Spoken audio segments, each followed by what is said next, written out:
కులకరణ విషయంలో కూడా రాష్ట్ర ముఖ్యమంత్రి పెద్ద రేవంత్ రెడ్డి గారి నేతృత్వంలో కూడా మేము చిత్తశుద్ధితో మేము చేయాల్సినటువంటి అన్ని ప్రక్రియలు కూడా పూర్తి చేయడం జరిగింది.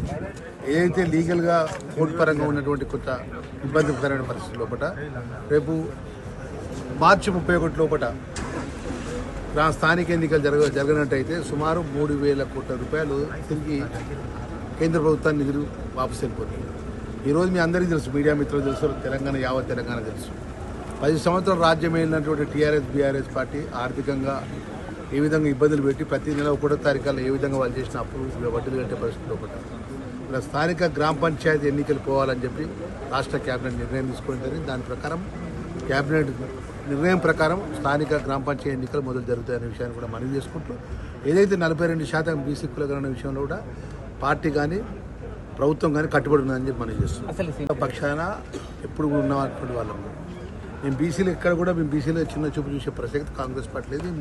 అది మోసాన అసలు ఆ మాటనే అర్థం లేదు. ఎందుకంటే ఇలా పిసిసి అధ్యక్షుడు బీసీ, ఇద్దరు రాష్ట్రంలో మంత్రులుగా ఉన్నారు, మా కొండ సురేఖ కానీ మా ప్రభాకర్ అన్న కానీ.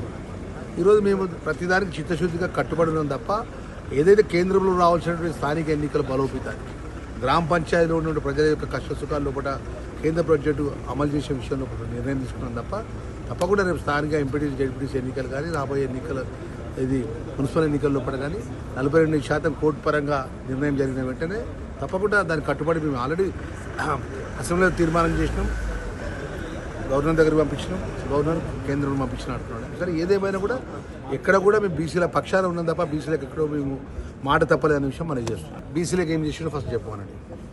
42% బీసీ కులగణ విషయంలో కట్టుబడి రాత్రి 11 గంటల దాకా అసెంబ్లీలో టీఆర్ఎస్ బీఆర్ఎస్ పార్టీ ఎమ్మెల్యేలు, బీజేపీ ఎమ్మెల్యేలు, ఎంఐ ఎమ్మెల్యేలతో అందరి అభిప్రాయం తీసుకుని ఏకంగా తీర్మానం చేసి కేంద్రాన్ని పంపించడం గవర్నమెంట్.